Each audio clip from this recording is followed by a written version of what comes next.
بسم الله الرحمن الرحيم. اللهم صل على محمد عبدك ورسولك وصل على المؤمنين والمؤمنات والمسلمين والمسلمات. اللهم صل على محمد كما تحب وترضى له. کچھ عرصہ پہلے، کچھ دن پہلے، رمضان المبارک سے میں بیٹھا کھانا کھا رہا تھا. کھانا کھاتے ہی نا اچانک میری آنکھوں سے آنسو نکل آئے. میں آپ دیدہ ہو گیا.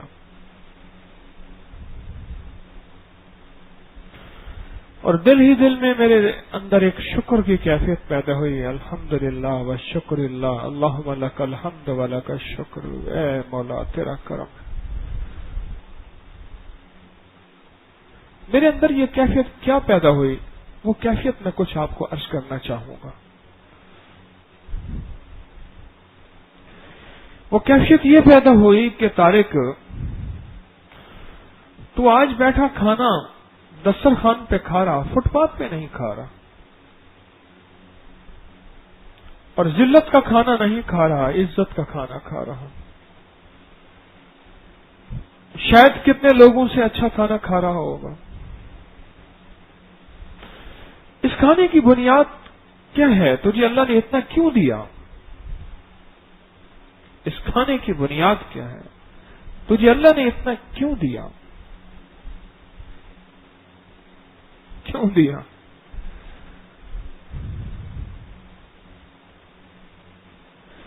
پھر اچانک خیال آیا، سب سے پہلے تو اللہ جل شانہ کا فضل ہے، سب سے پہلے. اور اس کے بعد جو تیرے والد اور دادا اور پردادا اور ان کے والد جو زکوٰۃ اور عشر دیتے رہے اور صدقات کرتے رہے نا، طارق یہ انہی کی خیرات کھا رہا ہے. تو میرے والد صاحب، دادا پردادا چھوٹے سے ذمہ دار بھی تھے، چھوٹے سے تاجر بھی تھے. میں نے ان کی زندگی میں دیکھا ہے کہ تول کے زکوٰۃ، ناپ کے زکوٰۃ اور تول کے ناپ کے عشر.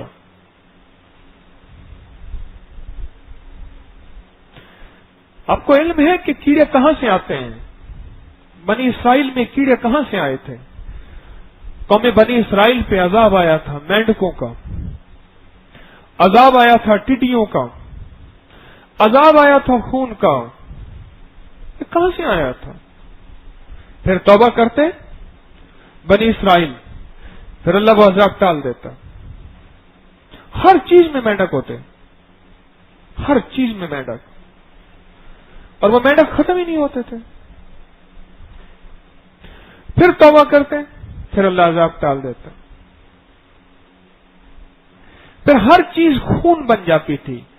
تھنوں میں سے دودھ نکلتا، جب ایسے نکلتا وہ خون بن جاتا. پھر خون کا عذاب. پھر توبہ کرتے، آئندہ نہیں کریں گے مولا، تیری مانیں گے اور تیرے نبی علیہ الصلوۃ والسلام کی مانیں گے. پھر اللہ عذاب ٹال دیتا. پھر ویسی زندگی پہ آ جاتے واپس اپنی روٹین پہ. پھر ہر چیز میں ٹڈیاں. یہ ٹڈیاں اوپر سے آتی ہیں.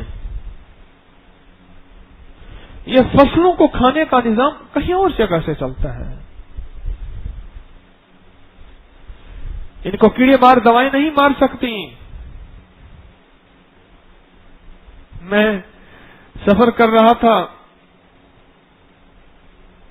کشمیر سے نیچے آ رہا تھا.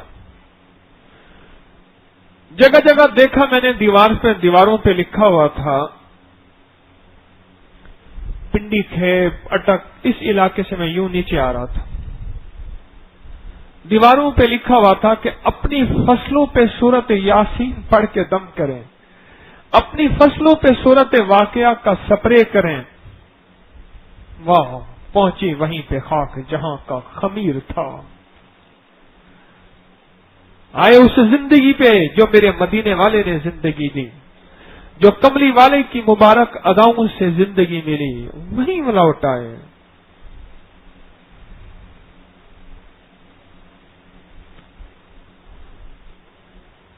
ایک صاحب مجھ سے کہنے لگے کہ آنکھ کی تکلیف ہوئی.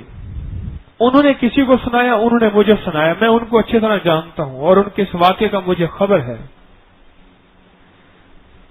آنکھ کی تکلیف ہوئی, آنکھ کے لیے ڈاکٹر کو دکھایا, اس نے کوئی ڈراپس وغیرہ دیے, کھانے کو کوئی دوائی دی, ٹھیک نہ ہوئی. پھر دوسرے بڑے شہر میں گئے, ٹھیک نہ ہوئی, مہینہ ڈیڑھ وہاں علاج کیا. پھر پاکستان کے سب سے بڑے ہسپتال میں گئے, انہوں نے سرجری بتائی, پھر سرجری کرائی, پھر کمرہ لیا, 17-18 لاکھ آنکھ پہ لگ گئے. آ کے کہنے لگے میری آنکھ پہ اتنا لگا. کہنے لگا تیری اس دفعہ گندم کتنی ہوئی تھی؟ کہا اتنے 1000 من ہوئی تھی. بڑا ذمہ دار تھا. سچ بتا تو نے کتنا عشر دیا تھا؟ کہا مولوی آئے تھے, میں نے ان کو کچھ توڑے دے دیے تھے. کہا نہیں, وہ تول کے ہوتا ہے, وہ علماء سے پوچھ کے ہوتا ہے. وہ جو تو نے ادھر دینا تھا ادھر لگ گیا, کام برابر ہو گیا, لیکن ابھی تیرے اوپر عشر باقی ہے. جو کسی عالم سے ایک مسئلہ پوچھنے جاتا ہے صرف اس مقصد کے لیے کہ میں ان سے جا کے مسئلہ پوچھوں گا, 300 رکعت نماز نفل کا ثواب ملتا ہے جو کسی عالم سے مسئلہ پوچھنے کے لیے جاتا ہے. اور ہر قدم پہ اللہ کی رحمت اس کو لکھتی ہے. اور عجیب بات بتاؤں, فرشتے اس کے پروں کے نیچے پر بچھاتے ہیں جو کسی عالم سے مسئلہ پوچھنے کے لیے. وہ مسئلہ حلال کا ہے, وہ مسئلہ حرام کا ہے, وہ مسئلہ جائز کا ہے, وہ مسئلہ ناجائز کا ہے, وہ مسئلہ عشر کا ہے, وہ مسئلہ زکوٰۃ کا ہے. جو میں رات عرض کر رہا تھا کہ وہ مسئلہ بہنوں کو اور بھائیوں کو پورا جائیداد میں حق دینے کا ہے یا بیٹیوں کو, وہ پوچھنے کے لیے چلا جائے, پوچھنے کے لیے چلا جائے. میں سوچنے لگا, میں کہا طارق تو کیا سمجھتا ہے کہ تو کوئی بہت زیادہ ہی سمجھدار ہے. ہمارے معاشرے میں حکیم کو تو ویسے ہی کوئی نہیں پوچھتا. ہائے ہائے, میں اگر اکثر وہ آپ کے سامنے پیر نصیر الدین نصیر رحمت اللہ علیہ گولڈا شریف والے ان کا شعر پڑھا کرتا ہوں کہ اہل فکر و نظر جانتے ہیں تجھے, کچھ نہ ہونے پہ بھی مانتے ہیں تجھے. اے نصیر اس کو تو فضل باری سمجھ, ورنہ تیری طرف دیکھتا کون ہے. میں نے آج تک اشعار کبھی رسالے میں نہیں چھاپے, لیکن یہ پوری کی پوری حمد میں نے ابکری میگزین میں چھاپی ہے اور انہی کے نام سے چھاپی ہے. شاید پچھلے سال یا اس سے پچھلے سال کہ پوری میں نے آج تک کبھی اشعار نہیں چھاپے, کسی کا شعری مجموعہ کچھ نہیں چھاپا, لیکن یہ پوری حمد میں نے چھاپی ہے. اور اس کے یہ الفاظ یہی ہیں کہ لوگ تجھے جانتے ہیں, تجھے پتہ ہے تو کون ہے. شیخ شبلی رحمت اللہ علیہ فرماتے تھے, اللہ کے ولی تھے, فرماتے تھے شبلی تجھے تیرا لوگ ادب کرتے ہیں, احترام کرتے ہیں, میں اپنے دل کو لاؤں تشت پہ ایک تھال پہ اور اپنے ہاتھ پہ رکھ کے سرے بازار چلوں, اگر تیرے دل کے اندر جو ہے وہ دیکھ لیں تو کوئی تجھے شبلی تو کیا کچھ بھی نہ کہے. اپنے بارے میں لفظ کہا جو میری زبان نہیں کہتی. اللہ کے ولی تھے, ولی کا ادب بھی لازم ہوتا ہے. میں سوچا وہ ان بڑوں کی زندگی کی وہ ادائیں ہیں. سب سے پہلے اللہ کا فضل اور میرے مدینے والی کی برکت, اور اس کے بعد ان کا وہ جو عشر کا دینا ہے اور وہ زکوٰۃ کا پورا دینا ہے. ہائے جب سے زری بینک آئے ذمہ دار لٹ گیا, کچھ نہ بچا, کچھ نہ بچا. مجھے بے شمار ذمہ داروں نے کہا, مجھے زری بینک کے 2 مینیجروں نے یہ بات بتائی, کچھ نہ بچا, کچھ نہ بچا. کتنا خوش قسمت ہے وہ شخص جو اپنی نسلوں کے لیے رزق کے حلال برکتوں والا چھوڑ کے جائے, اور وہ کتنا بدقسمت ہے وہ شخص جو اپنی نسلوں کے لیے فاقے چھوڑ کے جائے, غربت چھوڑ کے جائے, تنگ دستی چھوڑ کے جائے. وہ بدقسمت شخص ہے, وہ بدقسمت شخص جو پوری زکوٰۃ ادا کرے اور تول کے کرے اور پوچھ کے کرے اور ذرے ذرے کو ناپے, اور جب زکوٰۃ کے اتنے پیسے, اتنے ہزار, اتنے لاکھ بن گئے ہیں تو پھر جھکتا ڈال دے, کیا پتا کہیں کچھ رہ گیا ہو. جب 1947 کے ہنگامے ہوئے تھے تو دلی کے نظام الدین اولیاء رحمت اللہ علیہ کے ساتھ مرکز نظام الدین کے ایک درویش نے عجیب بات کہی. فرمایا کیوں پریشان ہو؟ اپنے مال کو، اپنے اسباب کو، اپنی چیزوں کو چاندنی چوک، دلی کے چاندنی چوک پہ کھلا چھوڑ کے چلے جاؤ. اگر تم نے اس کی زکات ادا کی ہے، رب کعبہ کی قسم کوئی اس کو انگلی نہیں لگا سکتا. حضرت شیخ نے لکھا ہے نا، عجیب بات لکھی ہے. ایک ساتھ سے لوگ اس کے پاس امانتیں آ کے رکھتے تھے، ان کے پاس امانتیں، خود بھی مالدار تھے، لوگ امانتیں رکھتے تھے. ایک چور کو پتا چلا، چور کو مٹی کی دیواریں ہوتی تھیں اور دیواروں کے اندر الماریاں، ان کے اوپر لکڑی کے دروازے جو پرانے طرز کے ہوتے تھے، اب بھی پرانے مکانوں میں ایسے ہیں. چور اندر آیا، سردی کا موسم، چپکے سے گھس آیا. اب وہ تالا تھا 1.5 آنے کا یا 1.5 پیسے کا یا 1.25 پیسے کا، جو بھی چھوٹا سا تالا تھا، وہ اس کو توڑنے لگا. جب تالے کو توڑنے لگا تو صاحب خانہ کی آنکھ کھل گئی، اور جب آنکھ کھل گئی تو انہوں نے رضائی میں سے منہ نکال کے دیکھا کہ ایک چور ہے، وہ تالا توڑ رہا.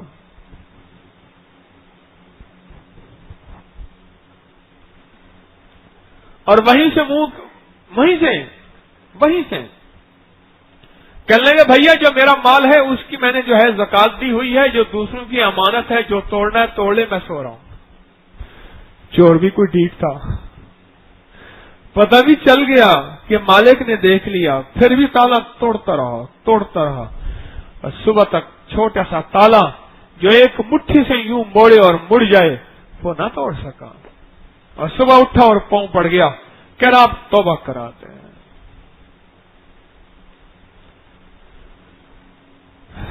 اور یہ اگلا واقعہ بھی لکھا ہے کہ دلی میں کوٹھیوں اور بنگلوں کی لائنیں تھیں، اور انگریزوں کی تھی جو کلکتہ اور بمبے میں تجارت کرتے تھے، اور وہ پھر یہاں آ کے رہتے تھے. اور یہاں ان کے مالکان اکثر مسلمان بھی تھے، ہندو بھی تھے. مالکان سے مراد یعنی نوکر، ملازم جو ان کی رکھوالی کرتے تھے، ہندو بھی تھے، مسلمان بھی تھے. بنگلوں اور کوٹھیوں کو آگ لگے اور آگ بڑھتی چلی آئی، اور یہ مسلمان، اس کا ملازم تھا انگریز کا، یہ دوڑتا ہوا نا انگریز کے پاس پہنچا کہ صاحب غضب ہو گیا، آگ بڑھتی چلی آ رہی ہے اور نہیں بجھ رہی، اور ہمارے بنگلے کی طرف بھی بڑھتی چلی آ رہی ہے، کچھ حل کریں. انگریز کچھ لکھ رہا تھا، اس نے کوئی توجہ نہیں کی. اس نے پھر کہا، اس نے کہ شاید نہیں سنا، گم بیٹھا ہے. اس نے پھر کہا کہ جو وہ آگ بڑھتی چلی آ رہی، اس کا کچھ کریں. پھر توجہ نہیں کی.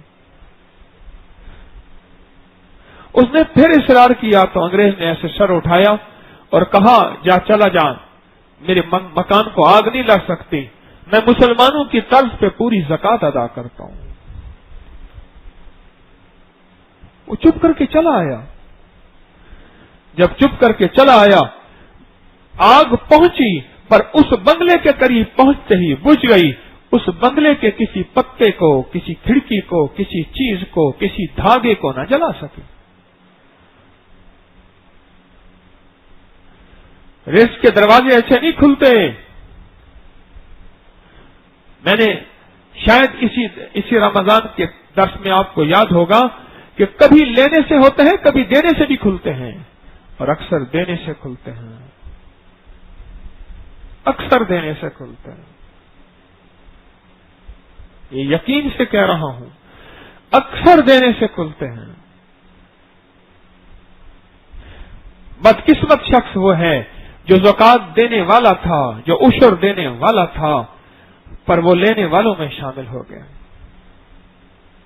ایک واقعہ سنایا کرتا ہوں. میں مکہ مکرمہ جا رہا تھا تو کچھ لوگوں کی لائن لگی ہوئی تھی. میرے ایک دوست کہنے لگے او ہم بھی لائن لگ جائیں. میں کہ کیوں خیریت کیا ہے؟ کہنے لگے وہ بن لادن کمپنی جو ہے نا، وہ زکات تقسیم کر رہی ہے اور ریال ملتے ہیں اور لوگ لے رہے ہیں. اللہ کا بندہ ہم زکوٰۃ کی لائن میں لگے. کہنے لگی یہ سرکار کا لنگر ہے. میں کہا تو لے اس لنگر کو, میرے بس کا یہ لنگر نہیں ہے.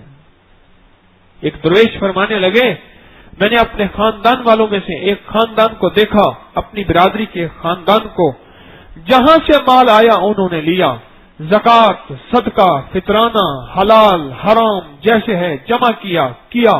پھر ایک وقت آیا, مقدمات, بیماریاں, قتل و غارت, آپس میں نفرتیں, طلاقیں, مشکلات, مسائل, زندگی کے ایسے الجھ گئے کہ ان کو سلجھا نہ سکے, کیونکہ وہ مال آ کے اپنا ایک خمیر پیدا کرتا ہے, وہ مال آ کے اپنی ایک جنگ پیدا کرتا ہے, اور وہ مال آ کے زندگی کی ایک نفرتوں کا ایک انوکھا الاؤ بنا دیتا ہے. نسلوں کے لیے کچھ چھوڑ کے جائیے گا, نسلوں کو بھوکا نہ چھوڑیے گا. ایک ہے جائیدادیں چھوڑ کے جانا, ایک ہے زمینیں چھوڑ کے جانا, اور ایک ہے بہت بڑی پراپرٹی چھوڑ کے جانا.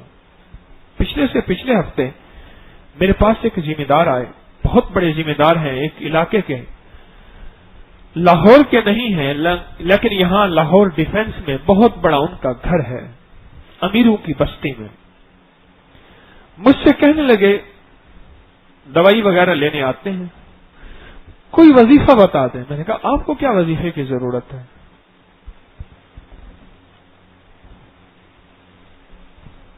کہنے لگا نہیں کوئی وظیفہ بتا دیں, سچ پوچھیں. میں نے کہا کیا؟ کہنے لگا آپ سے کچھ میری روحانی عقیدت ہے, میں ایسے کسی پیروں کو نہیں مانتا, لیکن میں آپ سے روحانی عقیدت رکھتا ہوں, تو آپ کے سامنے سچ بول رہا ہوں. یہ پیسے جو دوائی کے ہیں اور یہ گاڑی کے پیٹرول کے ہیں, اور کچھ دنوں کا جو خرچہ گھر کا میں چلا رہا ہوں, یہ میں نے اپنے گھر کے سونے کی کوئی چیز بیچی ہے. لوگوں کے مطابق لگژری گاڑی میں چل رہا ہوں, اور لوگوں کے مطابق ڈیفنس میں رہتا ہوں, لاہور کے ڈیفنس کے بنگلے میں رہتا ہوں, اندر سے ختم ہو چکا ہوں. آپ کا تو اتنی جاگیریں ہیں, اتنی جائیدادیں. کہہ رہے ہاں ہیں, لیکن پتہ نہیں کہاں سے آتا ہے, کہاں سے چلا جاتا ہے. میں نے کہا ایک کام میں بتاؤں گا, آپ کر لیں, ادھار اور سود پہ بیج نہ لیں, ادھار اور سود پہ کھاد نہ لیں, ادھار اور سود پہ سپرے نہ لیں, اور زکوٰۃ اور عشر پوری ادا کریں. رب دنوں کے اندر آپ کو نہ رنگ دے, کہنا بات ہے. کہنے لگا کچھ عرصے سے میں خود سوچ رہا ہوں. کیوں؟ ہمارے ایک دوست کو آپ نے بتایا تھا, ملتان کے ایک قوم رہتی ہے ملے زئی, وہاں میرے پاس وہ تاجر آئے. ان کے ملتان میں میلسی, ملتان کے ساتھ ایک جگہ میلسی ہے, وہاں ان کے رقبے زمینیں ہیں. میرے پاس آئے اور اس طرح کے حالات پیش کیے, کئی سال پہلے کی بات ہے. تو میں نے کہا میرے پاس تو پیکج یہی ہے کہ ادھار پہ آپ کا اگر 6 مربع زمین ہے تو اس میں سے 6 ایکڑ بیج لو, باقی چھوڑ دو. ویسے بھی آج کل کی زراعت کی سائنس کہتی ہے کہ زمین کو کوئی سانس لینے دو. یہ زراعت کی سائنس کہتی ہے زمین کو کچھ سانس لینے دو, زمین کو کھلا چھوڑ دو, ایک فصل چھوڑ دو, اگلی فصل اچھی ہوگی. میں نے کہا چھوڑ دو نہ, اس کو بیجو, اس کو نہ بیجو. جو نقد میں ہے اسی کے کھاد, اسی کا بیج, اسی کا نظام سارا بناؤ, باقی چھوڑ دیں. اور پھر میں نے انہیں سپرے بتایا, سورت رحمان کا, سورت واقعہ کا, سورت تغابن کا, اور 4 کل آیت الکرسی, سورت فاتحہ اور آیت کریمہ کا میں نے انہیں سپرے بتایا.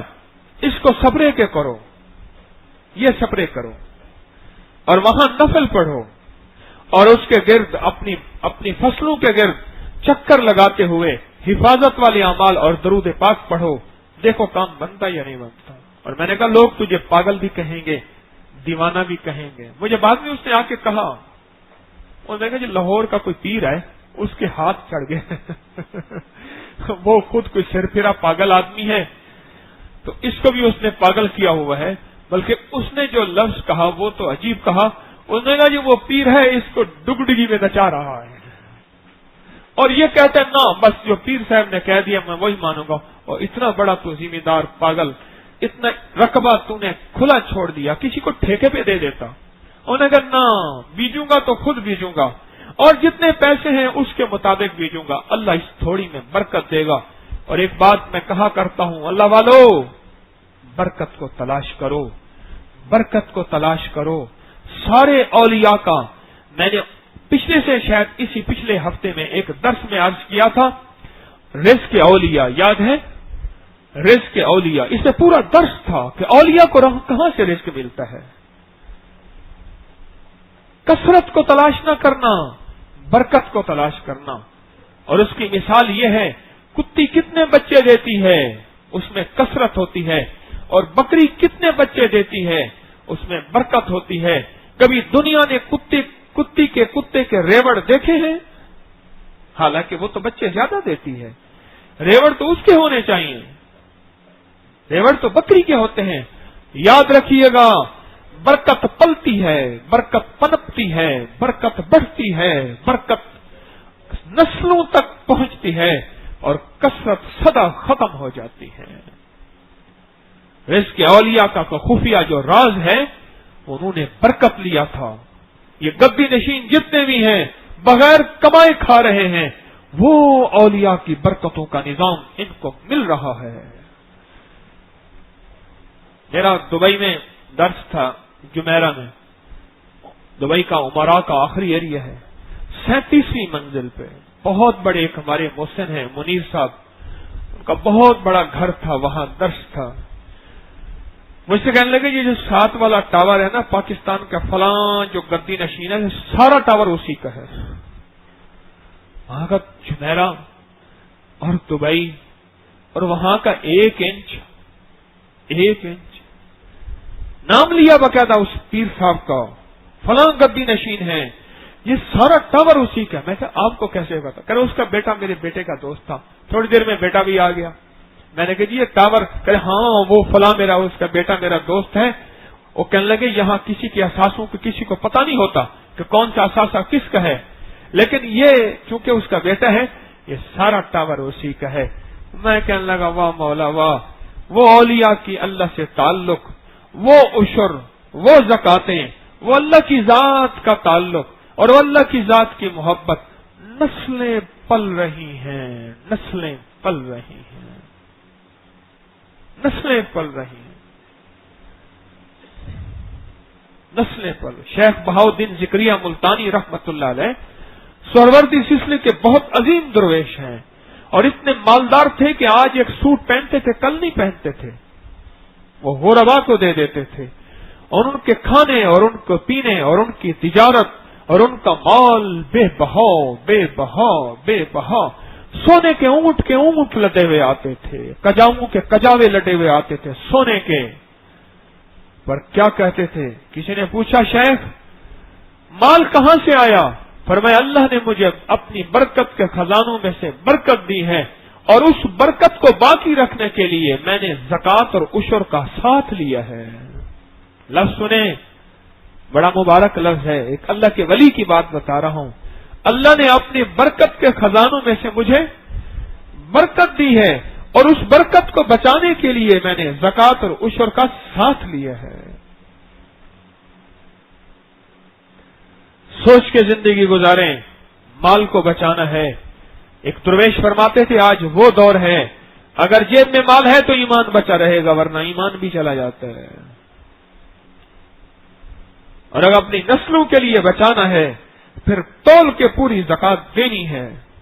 اور پھر اگلی بات، ایک ہے تول کے زکات دینی، ایک ہے زکات کے لیے جو میں اپنے ہر درس میں، اکثر میرے نیٹ پہ درس موجود ہیں، اور ایک بات بار بار کہا کرتا ہوں اللہ کے واسطے، زکات کے لیے بندے تلاش کیا کریں۔ اور میرے مرشد شہنشاہ فرمایا کرتے تھے، مرشد حجویری رحمت اللہ علیہ، کہ ایک دفعہ فرمایا، کئی دفعہ فرمایا کہ طارق بے زبانوں کو تلاش کیا کر۔ حضور بے زبان کون؟ فرمایا جو سوال نہ کر سکیں، سوال کرنے والے تو اپنا گھر پورا کر لیتے ہیں، جو سوال نہ کر سکیں، سفید پوش ہوں، عیالدار ہوں، صاحب شرافت، خاندانی ہوں، سوال نہ کر سکیں، ان لوگوں کو زکات، جو کپڑا لگا دے، جو سائن بورڈ لگا دے دیواروں پہ، اور جو اعلان کر دے اپنی زکات اس کو دے دیتا ہے، وہ تو لگتی ہی نہیں ہے. اس لیے پھر کہتا ہے اتنا زکات دیتا ہوں، ہاتھ سے پریشانیاں، مسائل، مشکلات نہیں جاتے ہیں. اگر تیرا رزق حلال ہے اور طیب ہے تو پھر تیرا رزق صحیح جگہ پہ پہنچ کے رہے گا، ورنہ پھر تیرا رزق صحیح نہیں ہے تو اپنے رزق کا فکر کر. حضرت سفیان ثوری رحمت اللہ علیہ وہ تھے جن کو رب کا دیدار ہوا، اور سور کہتے ہیں بیل کو. ہاں عجیب بات، اللہ کے ساتھ دوستی اتنی تھی، ایک دفعہ مسجد میں تشریف لے گئے اور بایاں قدم اندر رکھا جبکہ رکھنا دایاں تھا، اور غیب سے آواز آئی، اے بیل تجھے ہمارے گھر میں آنے کی ادب نہیں ہے، سلیقہ نہیں ہے. اپنے جو ہوتے ہیں نا انہیں فوراً سمجھا دیا جاتا ہے. بس اس دن کے بعد اپنے نام کے ساتھ یہ رکھ دیا، کہا کہ اوپر سے یہ نام ہے تو میرے نام کے ساتھ سفیان ثوری ہوگا. شیخ کی خدمت میں ایک بندہ آیا اور بندہ آ کے کہنے لگا، حضرت یہ مال میرا صدقہ ہے، قبول فرمائے. اللہ کے ولیوں کی نظر اور ہوتی ہے. میں آج صبح کے درس میں بھی شاید یا کل صبح کہ چہرے کی آنکھیں تو ہیں، دل کی آنکھیں بھی لی ہیں. حبیب خدا دے فقیراں تو صدقے، فقیراں دے روشن ضمیراں تو صدقے، نہ دولت تو صدقے نہ جنت تو صدقے، تیری زلف دے جاں اسیراں تو صدقے، جنا رومی جامی تے سادی نو ڈنگیا، میں ہونا پیاری اکھیاں دے تیراں تو صدقے، جس گودڑی وچ پلن نال حافظ، میں اس گودڑی دیاں لیراں تو صدقے. وہ نظر تھی، فرمایا تیرا رزق صحیح نہیں ہے، میں نہیں لیتا. حضور میرا رزق ٹھیک ہے، آپ قبول فرمائے. فرمایا نہیں، تیرا رزق ٹھیک نہیں ہے، طیب طاہر نہیں ہے. ہاں جب اس نے اشار کیا نا، فرمانے لگے اچھا ایسا کر،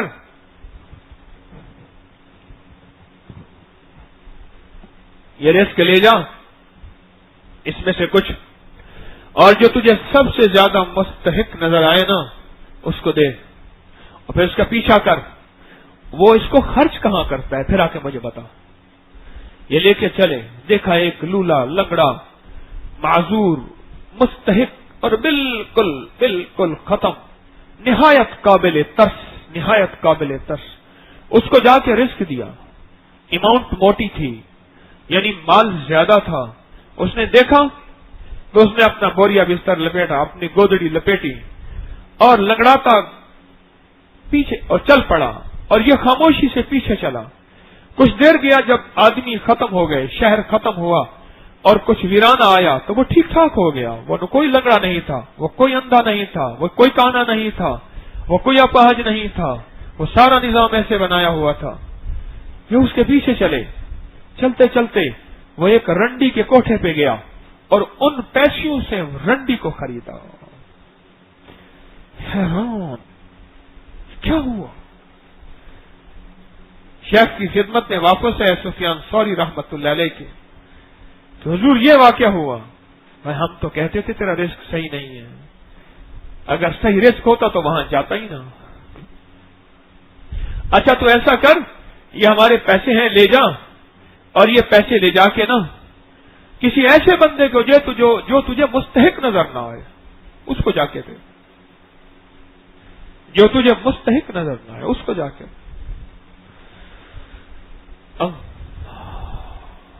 گئے، ڈھونڈا، ایک صاحب کو دیکھا، اعلیٰ پوشاک، بہترین گھوڑا اور لاجواب زرق ورق زندگی بظاہر. ان کو جا کے وہ پیسے دیے، ایسے مٹھی میں دیے، انہوں نے لے لیے. اب ان کا پیچھا کیا. وہ ایک بکالے پہ گئے، ایک ڈپارٹمنٹل اسٹور کریانے کی دکان پہ گئے. وہاں وہ راشن لیا جیسے مزدور روز کا راشن لیتا ہے، دہاڑی والا جو ہوتا ہے نا وہ لیا. حیران، اتنا اچھا گھوڑا، اتنی اچھی پوشاک اور اتنی زندگی کا نظام، یہ کیا بات ہے. اب ان کا پیچھا کیا. جب ان کا پیچھا کیا تو ایک پرانی سی حویلی تھی، وہ سیدھا ٹوٹی پوٹی. اس کا دروازہ کھٹکھٹایا تو انہوں نے جا کے گھوڑے کی لگام پکڑ لی. کہا تجھے اللہ کا واسطہ ہے اپنا راز بتا دے، تو کون ہے اور تیرے حالات کیا ہیں. اس نے دیکھا کہ وہی محسن ہے جس نے مجھے آج پیسے دیے تھے، کہا کہ یہ راز میرے اور اللہ کے درمیان ہے، ایک وقت تھا میں مالدار تھا، تلک الایام نداولها بین الناس، وقت اور زمانے نے مجھے فقیر بنا دیا، فقیر سے تنگ دست بنا دیا، تنگ دست سے مفلس بنا دیا، مفلس سے فاقوں پہ نوبت آئی، لیکن میں سوال نہیں کر سکتا۔ وہ میرے مرشد کی بات کہ بے سوالوں کو تلاش کرنا، سوال کرنے والا تو اپنا گھر پورا کر لیتا ہے، ایسے آدمی، ایسے شخص سوال نہیں کر سکتے، اپنے شرم اور بھرم میں، اپنی شرافت وزاداری میں، اپنے خاندانی نظام میں سوال نہیں کر سکتے۔ اور کہا میں کئی دن کا بھوکا، اور میرا یہ گھوڑا بھی بھوکا ہے، اور یہ لباس میں نے اور گھوڑا رکھا اس لیے ہے کہ میری مونچھ کا بال رہے اور باہر کا نظام رہے، کہ لوگوں کے سامنے میرا عیب نہ کھلے کہ لٹ گیا سب کچھ، یہ رکھا میں نے اس لیے ہوا ہے۔ آج نکلا تھا، بھوک نے بے تاب کیا، گھر میں بھوک ہے، کئی دن کا فاقہ ہے، نکلا تھا بس گھر سے بے چین ہو کے، تو نے پیسے دیے اور آج کئی دن کے بعد گھر کا راشن لے کے جا رہا ہوں۔ اللہ، حالات سنے اور سننے کے بعد شیخ کی خدمت میں پہنچا اور شیخ کو جا کے یہ بات عرض کی کہ شیخ یہ واقعہ ہوا۔ فرمایا ہم نے تو کہا تھا کہ تیرا رزق ٹھیک نہیں ہے، اور ہم نے کہا تھا نا کہ ہمارا رزق ٹھیک ہے، رزق بچانا ہے اپنی نسلوں کے لیے۔ بس آج کے بعد شیخ بہاؤالدین زکریا ملتانی رحمت اللہ علیہ کی بات اپنے دل پہ نقش کر لیں، اندر ایسے سٹمپ کی طرح لگ جائے اور پتھر پہ نقش ہو کہ کہاں سے آیا، کیا جواب دیا، بولو مجھے۔ اللہ جل شانہ نے برکت عطا فرمائی، اور میں نے برکت کو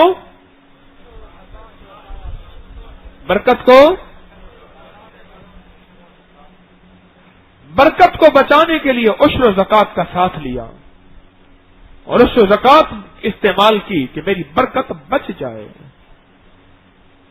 اگر برکت کو بچانا ہے تو زکات اور عشر پوری۔ ایک بندہ مجھے دے رہا، بس جس نے دے دیا ماشاءاللہ جزاک اللہ اینڈ کمپنی، یہ کوئی بات ہے؟ یہ کوئی زندگی ہے؟ ہم سے تو کافر اچھے تھے، مشرک اچھے تھے۔ کعبۃ اللہ بنانے کا جب وقت آیا نا، سب نے پیسے اکٹھے کیے، لیکن حلال اکٹھے کیے۔ ننگا طواف کرنے والے، بتوں کے پجاری، بیٹیوں کو زندہ دفن کرنے والے، صدیوں اناج کینہ بغض رکھنے والے، قتل و غارت کرنے والے، پر ان کے اندر بھی ایک چیز تھی، وہ چیز تھی کہ حلال لگانا ہے کعبے کی تعمیر پہ، حتیٰ کہ کعبے کا ایک حصہ چھوڑنا پڑا جس کو حتیم کہتے ہیں، حصہ کعبے کا چھوڑ دیا، یعنی مسجد پوری نہیں بنائی پر بنائی حلال کی بنائی۔ آپ میں سے کچھ صاحب ایسے بیٹھے ہوں گے جن کو میرا درس یاد ہوگا، بدماش والا درس یاد ہے؟ ہاتھ کھڑا کریں، کنہوں نے میرا درس سنا تھا؟ تھوڑے بیٹھے۔ بدمعاش یاد ہے؟ ہاں، یہ درس کیا تھا؟ پہلے دور میں جو رزق حرام کماتا تھا اس کو بدماش کہتے تھے۔ بدماش دو لفظوں میں ہے، بد معاش، انہیں کہ جی میرا معاشی نظام خراب ہے، گورنمنٹ کی معاشی پالیسیاں، یہ لفظ استعمال ہوتے ہیں نا، گورنمنٹ کی معاشی پالیسیاں، معاشی نظام، جس کو فائنانشلی کہتے ہیں، فائنانس کہتے ہیں۔ پہلے دور میں قتل و غارت کرنے والا، ڈاکے ڈالنے والا، یا بدکاریاں کرنے والا، یا کانوں میں چھلے پہن کے اور گریبان کھول کے اور عجیب انداز سے، اس کو بدماش نہیں کہتے تھے، اس کا نام کچھ اور تھا، اس کو قاتل کہہ دیں، اس کو اور کہہ دیں۔ جو رزق حرام کماتا تھا چاہے وہ جس ذریعے سے ہوتے، اس کو پہلے دور میں بدماش کہا جاتا تھا۔ آپ بدماش لفظ کو دو جدا کریں، بد معاش، ایسا شخص جس کی معاش بد ہے، ایسا شخص جس کا سورس آف انکم غلط ہے۔